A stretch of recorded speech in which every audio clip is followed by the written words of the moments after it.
Hi everyone. I was going to say good morning, good afternoon, good evening, wherever you are in the world. Anyway, thanks for being here on the on our usual Monday live stream. Now I know we're broadcasting this one across multiple channels. So over on the YouTube, Rumble, Odyssey, and Getter. I think we're broadcasting most places. So as I say, you're all very welcome here on the stream. We've got a really special guest and a great topic, I think. And actually, the timing of it's pretty good as well. So I hope you'll enjoy that. Now, just as always, I want to be able to make sure I can see all your comments. So just give me 1 second whilst I jump across onto one of the other streams where I know you also chat. So let me just find out if I am live over there, and hopefully so. And then we can kick off. Yes, that all seems to be working fine. Okay, technology. We had a few stutters here before we got onto the stream tonight, but those are all now behind us. So yeah, we're here. So listen, right. How do I start? Well, first of all, let me start at the beginning, which is a very good place to start. And first of all, let me bring onto the stream our very, very special guest, and that is Dr. Carole Lieberman. Hi, Carole. Oh, hi there. Hi, Carole. It's an absolute pleasure to have you on the stream. And as I say, we did have a few technical issues before we came on live stream. So my apologies, but it's really good for you to be here, to be with us. And, Carole, I guess a lot of, we're broadcasting from across the world. So viewers from as far away as New Zealand and actually the other side, closer to you, Hawaii, arguably, tune in this one. So as well as obviously my British audience. So I guess or some of our American viewers probably do know you, but I just want to make sure all the Brits also get to experience your wisdom over the next time as we chat through what is, Carole, a truly remarkable and fascinating topic, and I did listen to your own podcast on this, as I was saying, which I thought was really, really, it was really interesting, and outrageous. I'll help you. Outrageous.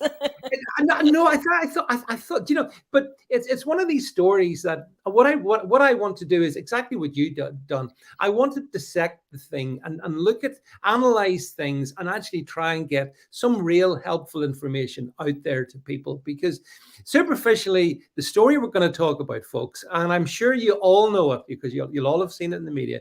It is, of course, what I call the shenanigans in the Pelosi mansion in the wee hours of the morning, Carole, or at least that's what we've been told. We've been given certain information, and we kind of all think we know the outline. And essentially, Nancy Pelosi's husband, Paul, was attacked in about 2:30 in the morning by an intruder, and he damaged him. He hit him in the head with a hammer. He had to go to hospital.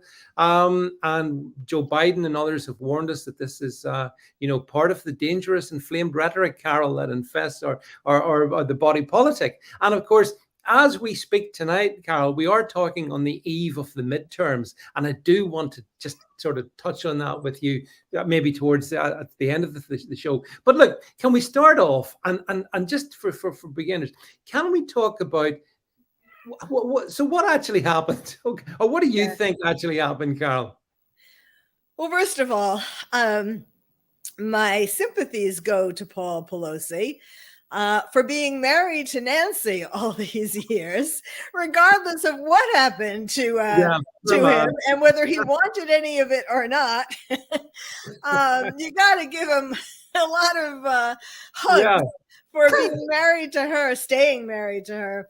He seems like too nice a guy to actually just to be staying married to her.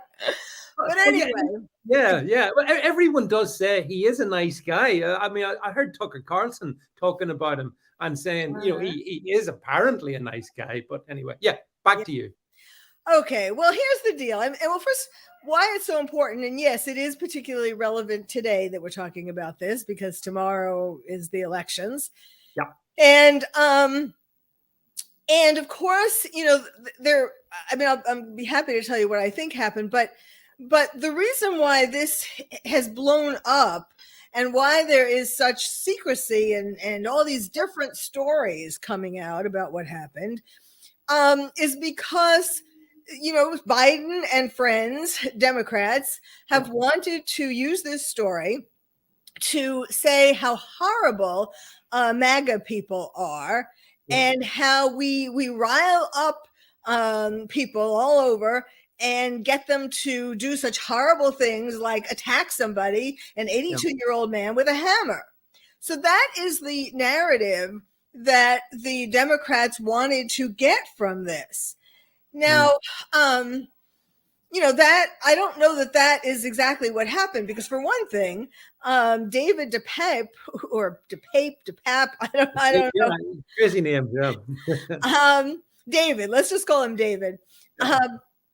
If you look at his social media writings and you look at the signs outside his house, like signs like BLM, Black Lives Matter, and LGBTQ, BTQ, and all of that. So, that's one side. And then there are things on his social media that are pro-Democrat and pro-Republican. You cannot make out one that he is for or against one particular side. And which is kind of, I don't think that they, I don't think they planned this very well, quite frankly. They should have at least started out by putting out a whole bunch of things allegedly from him that were pro-Republican, so that they could say, you see, Yeah, well, that's it. I mean, and this is something I know you did elaborate in your own broadcast, and the nature of this individual, David. But the thing is, I mean, the actual story itself was so weird, Carole, because number one, Nancy Pelosi, in that mansion she lives in, she's the third most powerful Democrat in the U.S. I mean, third in succession, so to speak.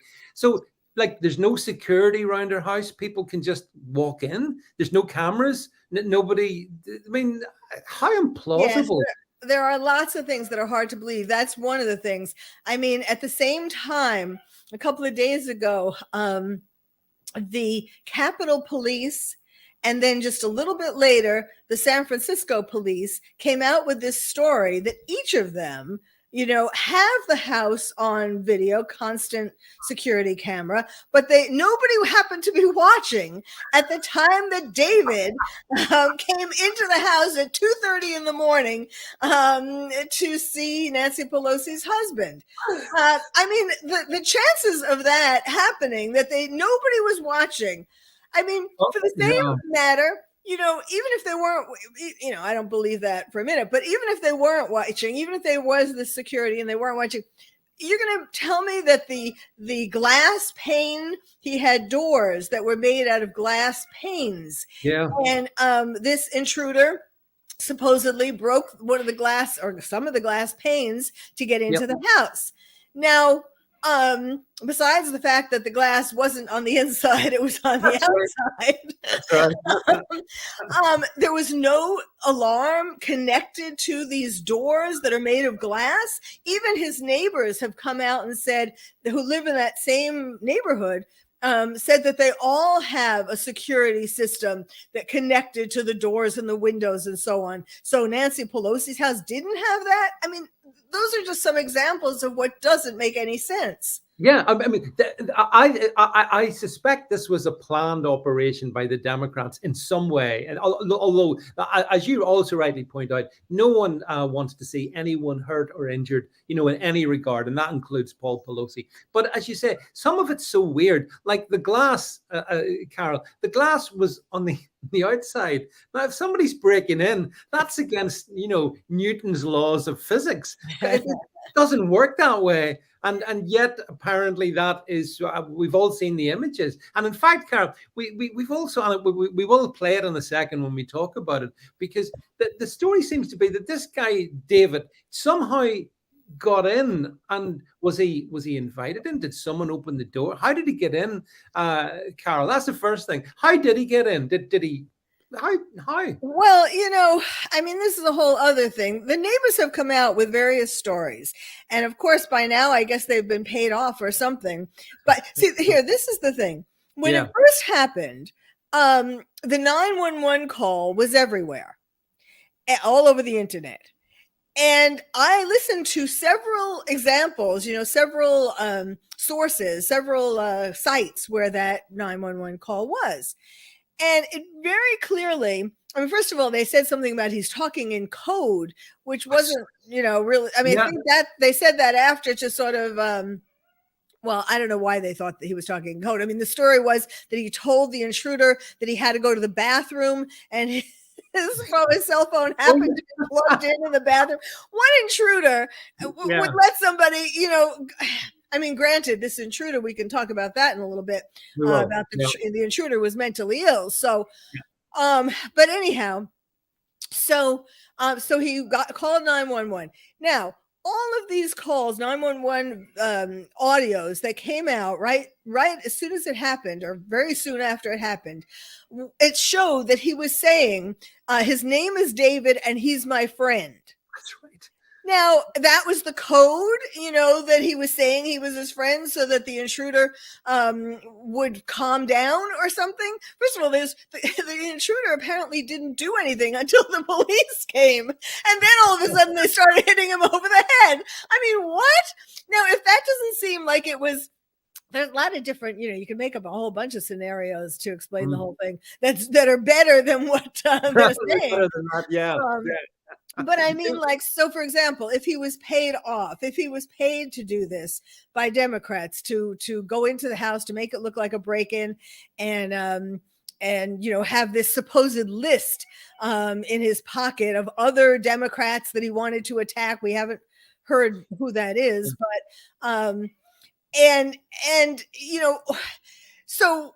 so he wasn't going to hurt him until there was somebody there to watch and see that he was hitting him over the head. I mean, it really, and why would you pick somebody who's mentally ill? You can't be sure. Maybe they didn't know how mentally ill he was.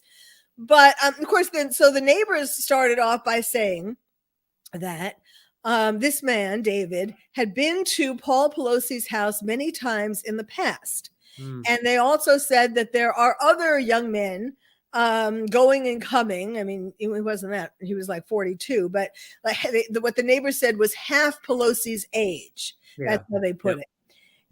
And coming and going, at night all the time.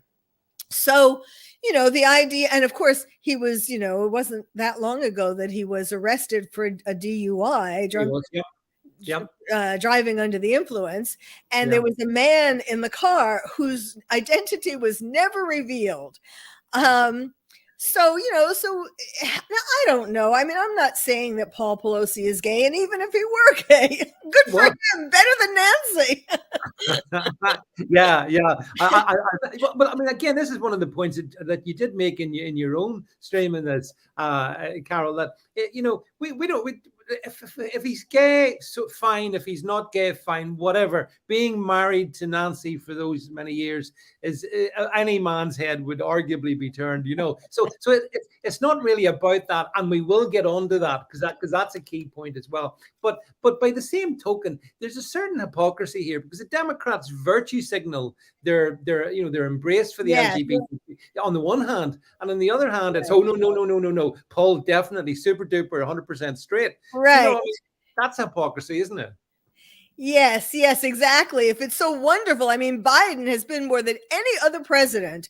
Of course, he's taking orders from Obama.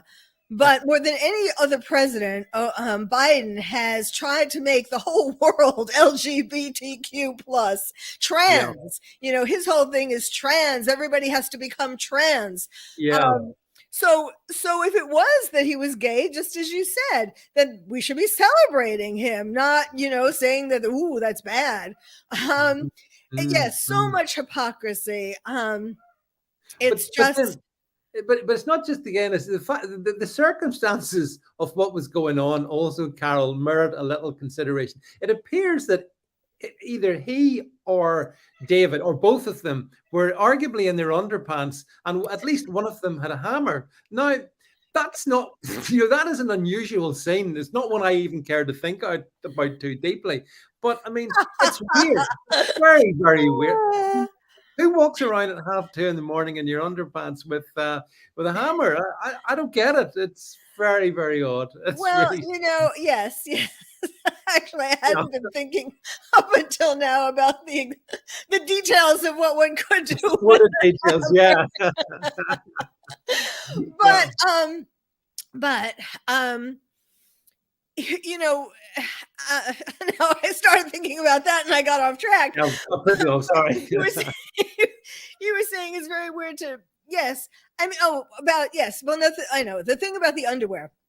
Now, then the story now has changed. Not that they both were in their underwear. I mean, presumably David had underwear on.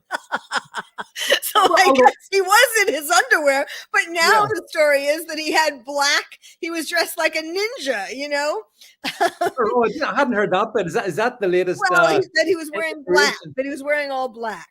That's one of the stories. I mean, I can't, and now the story for Paul Pelosi is that he had boxer shorts on and he had a pajama top on. So, I mean, yes, okay, people can sleep in boxer shorts and a pajama top. That's not that unusual. No. But that is not what it was at the beginning. And no, that's it. That's it, Carole. The thing about this story is, as you've pointed out so rightly, they've changed the story. They've sanitized and they keep updating it. Because the initial story, I think, was so, we all laughed at it. It was completely implausible. And, I mean, for example, how did David get to the Pelosi residence? Let's leave the ninja suit to one side, because I don't believe that. It was in his underpants. Did he walk in his underpants? How did he get there? No, you mean like if he really was just wearing his underpants? I'm saying that, now, see, another part of the story is that he was his partner. It was off and on and off again partner, a woman. Yeah. Named Gypsy. I mean, that's her.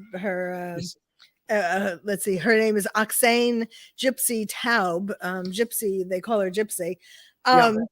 She was a staunch nudist activist, and he was, contributed to that. He also did some nudist activism. See, that's part of the thing. Of course, you don't hear about this, but there's a whole sexual, regardless of what he was or wasn't doing with Paul Pelosi before he went to Paul Pelosi's house, years before he went to Paul Pelosi's house, a lot of sexual stuff. His children, it's not clear how many of them are his biological children or just whether they're children of the woman and he helped raise them. But in any case, they are claiming that David abused them, sexually abused them. I don't know if it's true, but that's what they've been claiming. And then also he was abused, although it might have been just physically, but he was abused when he was a child. And then this whole nudist activist stuff. So there's all this, inappropriate, shall we say, sexual stuff going on before he ever met Paul Pelosi. So it's not so hard to go from that, to thinking that there might have been something sexually inappropriate going on. But I mean, actually, just out of curiosity, what is a nudist activist? I mean, I've heard of many different titles. That's one of the most bizarre ones. Well, someone who's trying to get everybody else to be nude. and it worked. It worked with Pelosi. It seemed to be working with Paul Pelosi. He was almost naked. Yeah. But actually, Carole, I mean, those points you make, I mean, those are points of substance. The fact that, once you start to examine the background of this individual, David DePape, that it's a troubled background by pretty much any definition, in terms of his relationship with this lady Gypsy and the children, be they biological or otherwise, and his own. I mean, as always, this is something I guess in your own sort of sphere, or your professional sphere, you come across. I mean, once you start delving into things, it's remarkable. There's depth to these issues, as well as we can all laugh at the superficial insanity of it, but there are other issues floating around as well. This was a troubled man, by any Yes. definition. Yes. I mean, I think he has some underlying psychosis, either schizophrenia or manic depressive illness, which is also called bipolar or something, but it's hard to determine exactly what, because he definitely has had so many drugs over the years that hides and confuses the underlying diagnosis. But yes, one of the things that I found interesting, I don't know if you saw it because I don't think many people were watching this, but after David's first court appearance, his lawyer, who is a public defender, spoke on camera, but he was really, first of all, it looked like he hadn't slept all night. Did you see that interview? I didn't see that one. No. He had his hair going all over the place, kind of looking sort of greasy and just like he hadn't slept. And he said he met with him the night before, so maybe they were chatting all night. I don't know. But anyway, so he didn't want to reveal, of course, he didn't want to reveal, he kept, people were asking lots of questions, and he didn't want to reveal very much. And he said, well, that's a attorney-client privilege. And, but one thing, somebody asked him a question. I don't even remember the question, but he gave a very vague and sort of obtuse, complicated, mysterious answer, which was something about the guy. He was asked about politics. Are politics going to get involved in your defense? Yeah. And the lawyer said, oh yes, that's going to be part of it or something.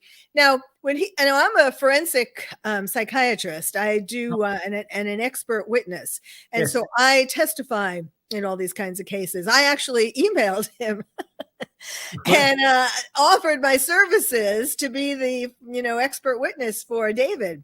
Yes. But I don't think they're going to pick me because so when he said yes, that politics weren't going to be involved in some way, it could either have meant that he was going to talk about how this poor mentally ill guy was swayed by the Republican rhetoric against Democrats and on and on and on, and stirring people up to be violent and so on. I think that is what he meant.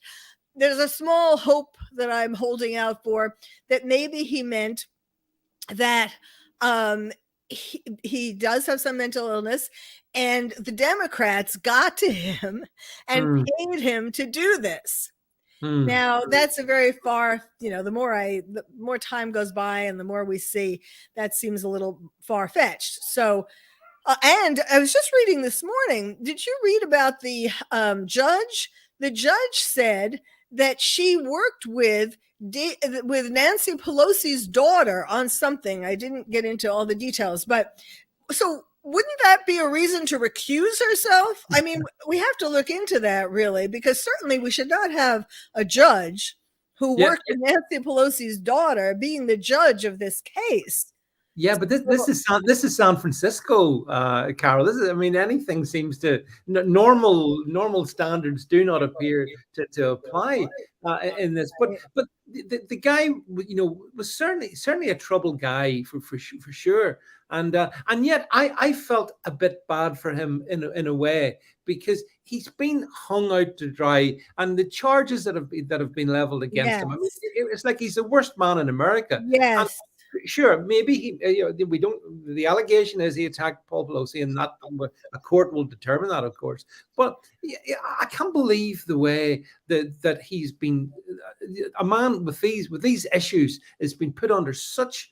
Or maybe he doesn't feel it. I don't know, but I certainly would think he would feel vastly pressurized by all the charges against him. He could go to jail for life. It's shocking. Yes, I think. yes.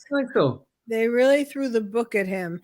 Yeah. And, I wonder if he's I wonder if he's going to be given, well, first of all, I hope some psychiatrist has seen him and evaluated him and determined that he is not competent to stand trial. That's the first thing. Yeah. And also he should be not guilty by reason of insanity. But I don't, who are they going to get?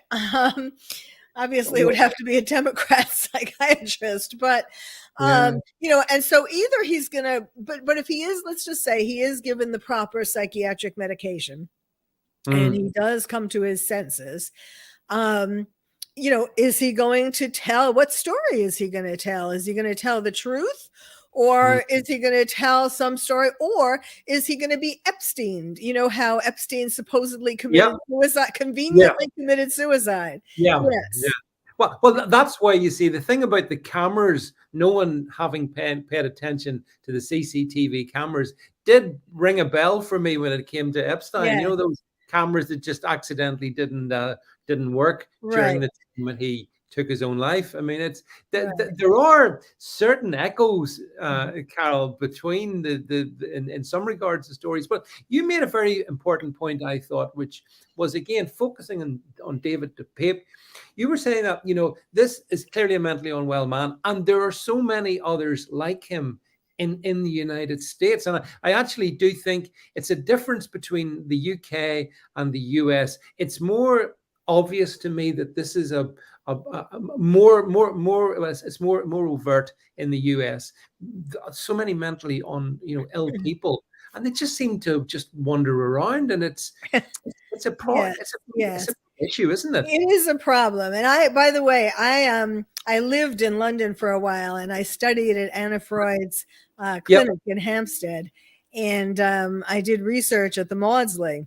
So in expressed emotion for schizophrenics. So the problem is in America that somebody's bright idea was some years ago, 10, 20 years ago, to close all the state and county well, they didn't close all the county ones, but they closed pretty much all the state. They closed most of the hospitals where they kept patients who were chronically mentally ill. Now, those are patients who have schizophrenia and bipolar.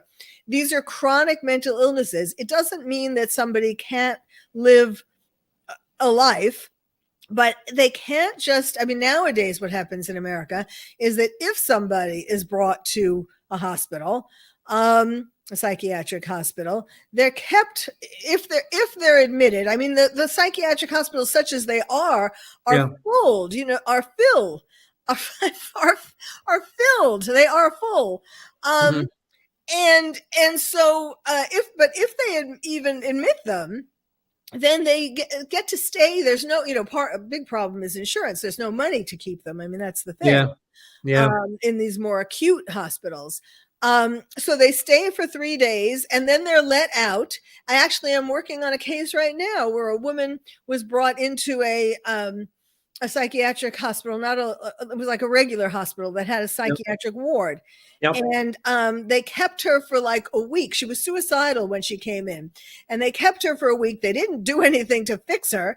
And then they just let her out because, insurance wouldn't pay more than a week. So they let her out, and she ended up, not necessarily killing herself, but they gave her too much of the wrong medication, and that ultimately killed her like a day after she left. And so they have a lawsuit. So I'm the expert witness in that lawsuit. But I've actually done a number of these cases where people were let out too early, and either they hurt somebody else or they killed themselves inadvertently or something.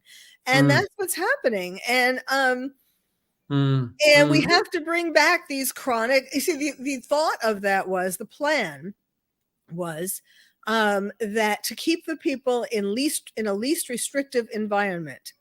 And so the plan was to let them out of these chronic mental hospitals. They weren't all like Cuckoo's Nest, by the way. They certainly kept the people a lot safer than they are on the street. And so the plan was to let them out and to then have them go to outpatient clinics.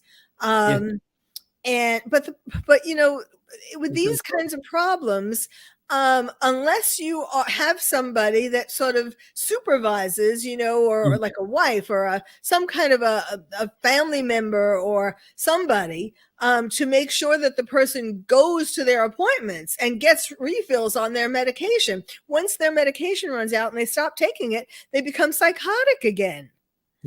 Yeah. So it's a very major problem. And there are things happening. I mean, we don't hear about all the horrible things that are happening Mm, mm. on the streets. You see, there is that very real mental illness issue, for sure, Carole. But in a way, it's kind of, as when we come to this story, it's this particular story, it's been turned into, it has been politicized, because I mean, Biden and the gang were instantly all over this one. As this is what happens when you get this inflammatory rhetoric from Republicans, and I think you made the point that they've almost tried to link this attack in a way to January 6th, because there's Yes. when David DePape came in, didn't he say, or they allege that he said, Where's Nancy?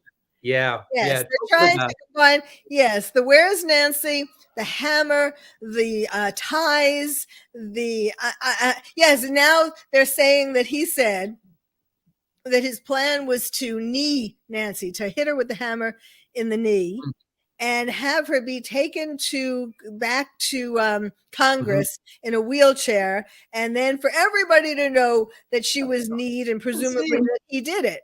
But then why would that be? I mean, so it doesn't make any sense, of course. No, it doesn't. It absolutely no.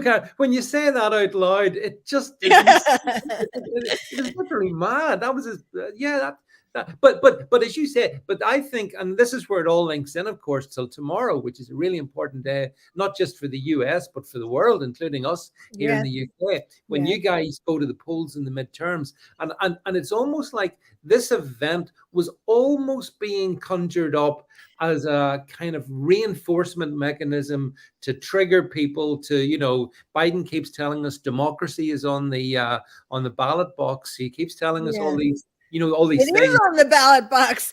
Not in the way he thinks. Not in the way he thinks. Democrats, it's going to be gone. Democracy is going to be gone. I know. I agree with you. And I think what's going to happen, I don't know what you reckon to tomorrow, and when we get the results, but the polls all seem to indicate that this could be a reversal in the Senate and also in the House, hopefully, and the Democrats get booted out of their position, and Nancy gets to spend more time with Paul, which might be a good idea, perhaps. But notwithstanding, so it's a monumental moment for the Democrats. So honestly, I'm very suspicious about this whole story, because I think they were trying to engineer something. But as you said, Carole, it's been done so incredibly badly. I mean, you cannot help but laugh. I see all the comments coming up here. Nobody's taking it that seriously, and we're both laughing at it as well. And is that a common risk? Can I ask you, amongst Americans, you see our response, where the Brits are kind of laughing, thinking this is insane. Is that how most Americans have responded to it? What do you think? Well, Americans, I think, are a little mixed. They're not really sure which Kool-Aid to drink, Yeah.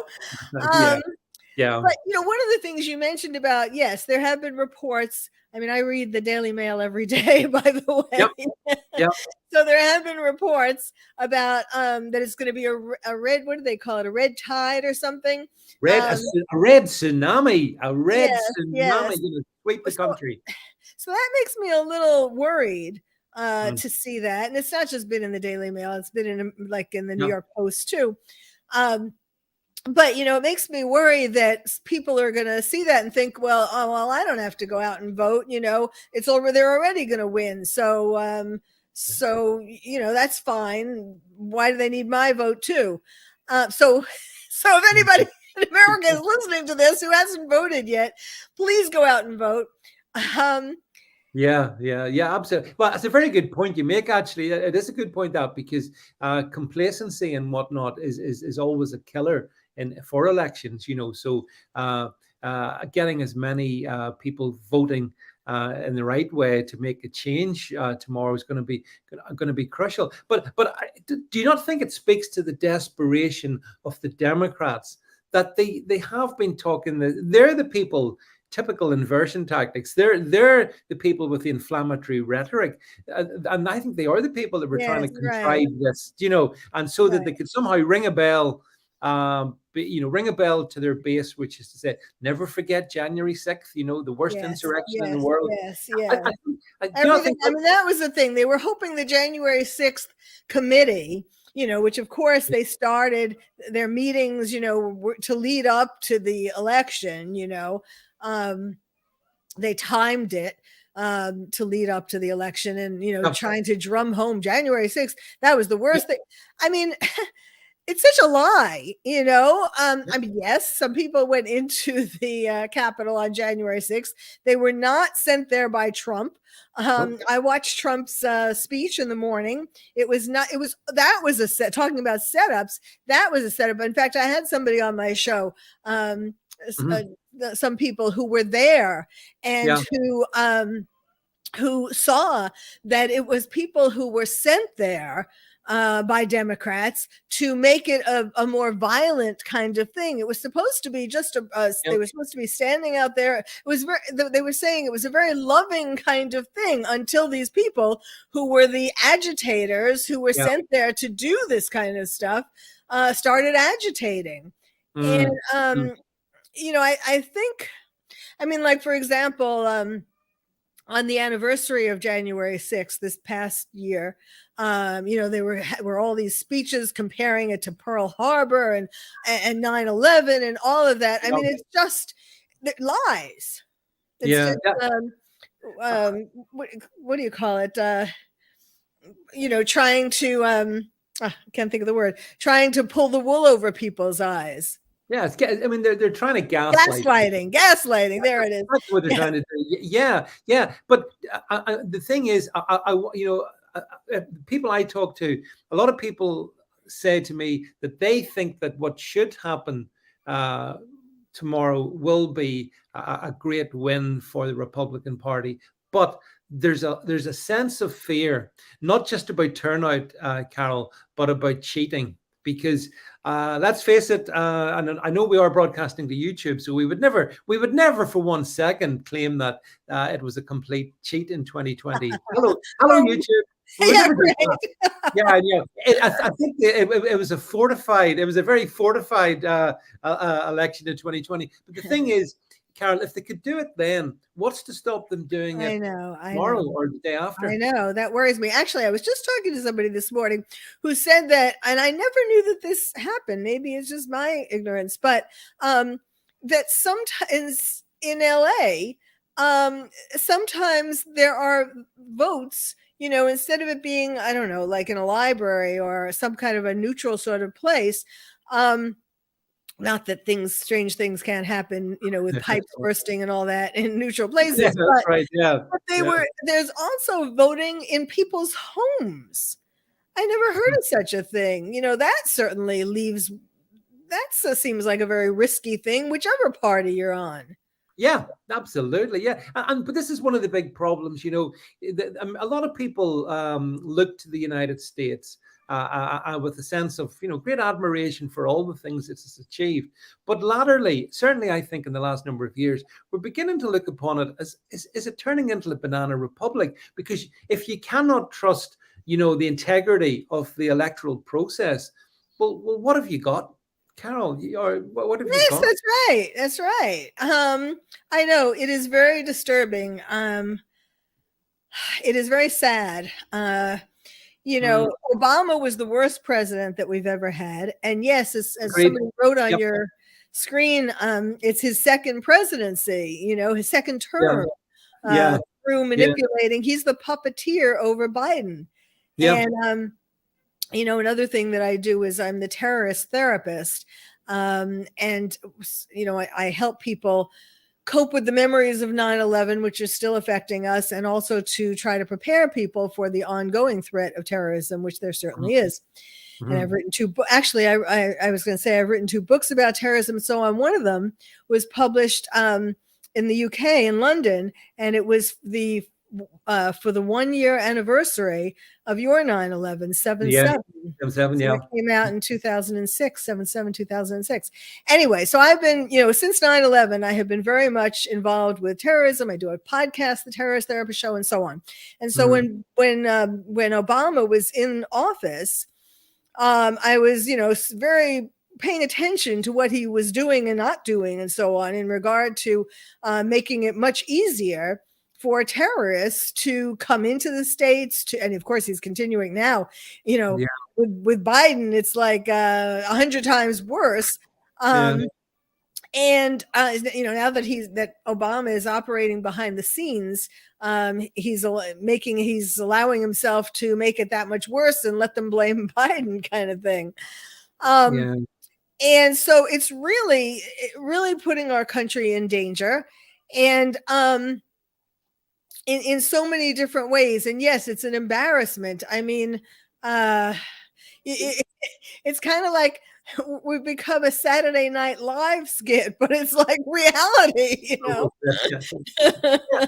And can I ask you, Carole, what's your opinion of Joe Biden's sort of mental acuity to be president of the United States?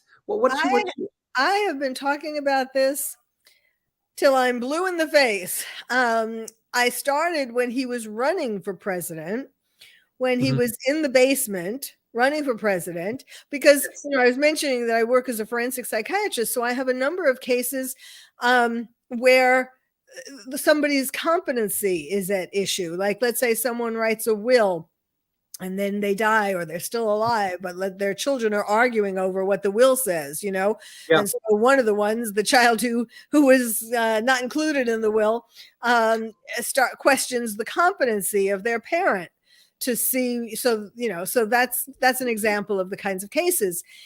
And so I was more paying attention to how he was, and I called what was happening, what his mental state was. I called it encroaching dementia.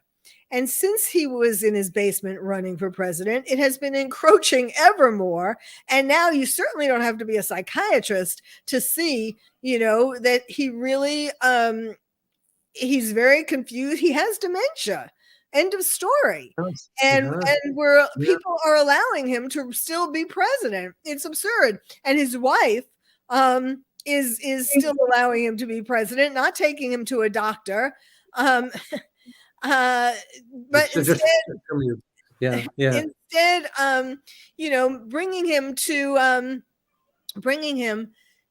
just she wants to be first lady so much that she's putting that before taking care of her husband. I mean, like, what wife who loves her husband just keeps letting him go out there making a fool of himself, number one, but also seeing that he has these problems that need to be treated, need to be evaluated first, and then treated.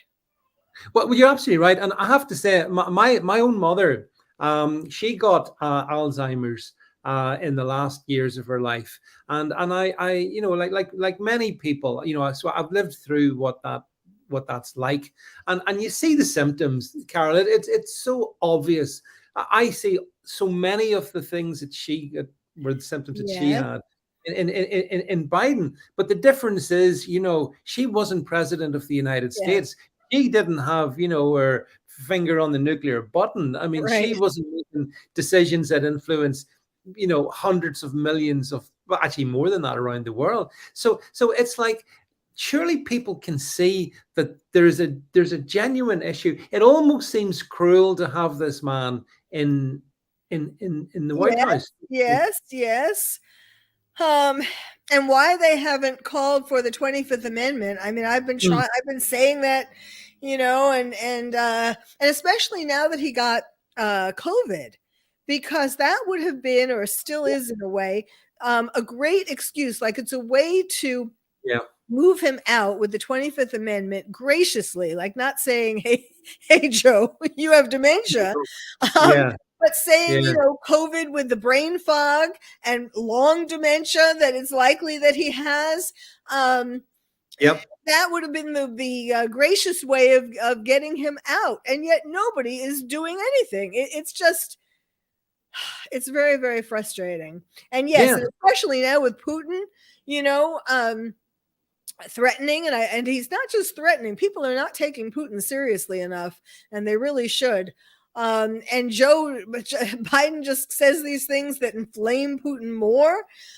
It's Yeah. really Yeah. dangerous. Yeah, it is, because every word that a president says, it's important. People will reflect, people study it, and people read things into it. But yet he, even in the last couple of days, I see he's consistently gets things wrong about, well, Yes. nearly everything. I mean, petrol, gas prices just being one of them, where he seems to live in a parallel world. But that would be explained by his condition, wouldn't it? Because he Yes. like people have got that condition, they do begin to sort of diverge from reality. Yes. Which is the Yes. sad thing about the condition. I mean, so that's why I don't. I mean, yes, we can all laugh at Biden, and yeah, but it's worse than that, because he's a president with dementia. I don't think he's the first one, I think, that the US has ever had. Hopefully, the last. But Well, it's I not mean, fun. supposedly Reagan, I Oh wasn't. yeah, yeah, maybe, yeah. In his later years, he was supposedly beginning to. Maybe that's when he decided to do the thing about letting all the inmates out of the insane asylums. Yeah. I have to look into that. That might actually be. Yeah, well, apart from that, yeah. I mean, but although somebody says here in the stream, it's okay. I don't think Biden's able to remember the nuclear code. I know. Well, that is a real issue. So, like, I'm sure he doesn't remember it. So, if he doesn't remember, who do they have, with him remembering it, or is it written on his palm or something? Oh, wait a second. Wait, here we go. I mean, we're laughing because it's really anxiety provoking.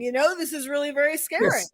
Yeah, no, absolutely. I think all of this, laughter's the emotion, because it is fundamentally all disturbing and scary. And from the Pelosi story, which is at one level funny, but in another manner disturbing. And all of this is the problem we have, Carole. And this is then, I just wanted to sort of just finish on talking about the media, the role of journalism in all of these matters.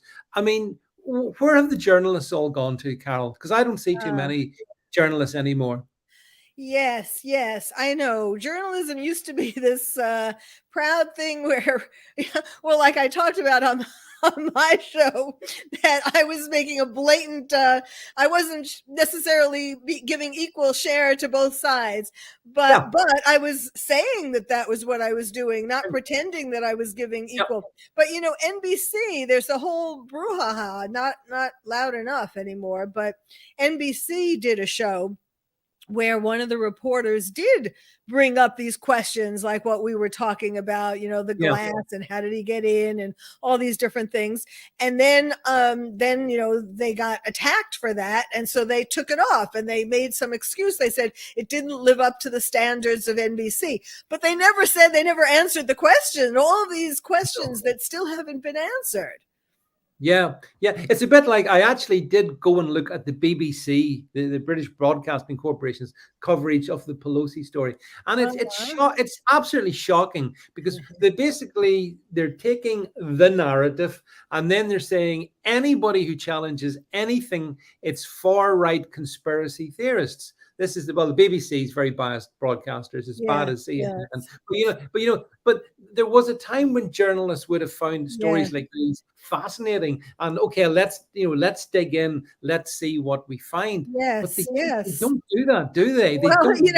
Thank God for the National Enquirer.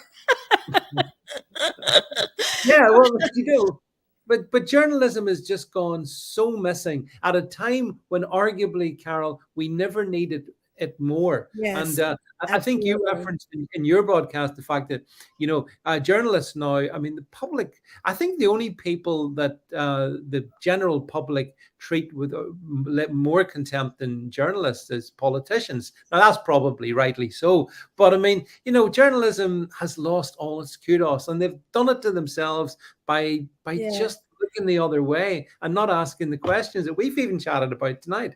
Yes, yes, it is really because journalists have a very I mean, I think people don't remember or or never realized or whatever, but journalists have a very important role in democracy. I mean, they're Mhm. supposed to be the ones digging up all the answers to these questions and not putting it just according to what they want it to be, but really being the muckrakers, being the Yeah. ones who don't have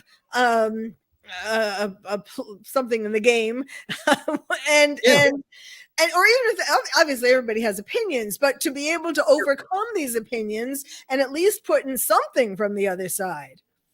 But like the thing is that surprises me, like when it comes to the Pelosi story and those questions we were asking about, how did he get in? How did he arrive? Those are all like, journalism 101. Those are like the obvious questions that any journalist would ask. And yet, outside of the mainstream, it's only outside of the mainstream media that any of these questions are being, Yes. discussed. And that does that not speak to the state of well, the world in general, but the US in particular in 2022, Carole, that that we can't find mainstream journalists apart from Yes. arguably Tucker Carlson, maybe to ask them. I mean, there's Fox and there's Newsmax, but OAN, the cable carriers that were carrying OAN, now the latest one just let them go. It's just online. I mean, thank God it's online at least. But so they're trying to edge out, all the opposing opinions, and you can't have a democracy last with and it's so sad because when you think about before Biden, in the years when Trump was president, I mean, yes, he made no bones about it. America first, and the whole world was safer. It wasn't just America that was doing better; the whole world was doing better. Now we're a laughing stock. It makes people in our allies, I'm sure, feel less confident too. If with this encroaching dementia president, and it's just it has got to change, and I hope it does tomorrow. But yes, a part of me, last year, not last year, but the last election in 2020, when I went to sleep, I went to sleep because Trump was winning, and I thought, we had it all in the bag. And then I woke up, and lo and behold, what happened? I know, Carole, I did exactly the same. I went to bed thinking, this is it. It's going to be a great day. And I woke up and it's been like a nightmare ever since. Yes. There's a question someone's asked. If I could just put a quick question to you. Sure. Nev 500 says, what does Carole feel that the relentless fear propaganda by the mainstream media has had on the general population? That's an interesting question. The relentless fear coming, the fear pouring over, but just about everything, really, I suppose. But how do you think that impacts on a general population? And then I've got another question for you in a second. Sure. I could talk for well, I mean, there is the thing, if it bleeds, it leads, that's an old journalist thing. If it bleeds, it leads, meaning that, the violence, put that first and people will watch, right? The rest of the boring newscast. But so there is a thing, if it's a tornado or any kind of anything that creates some kind of fear, that does get people to glue on to their set. And of course, COVID for 2 years has been the number one thing. You're right. And what that has done is to make people feel afraid and to make people feel helpless. And I think it was, I mean, even though that's sort of a normal, that's been around, this, if it bleeds, it leads, and all this kind of thing, shock people. And that's been around forever in a way, but it certainly has heightened over since Biden has been president, and of course, since COVID.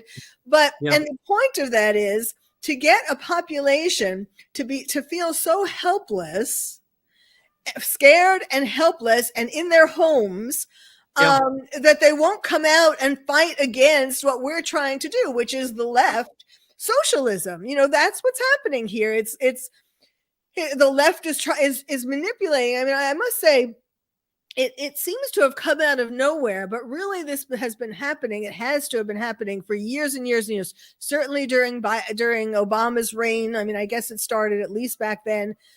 And getting people with socialist agendas into very important positions. For example, teachers.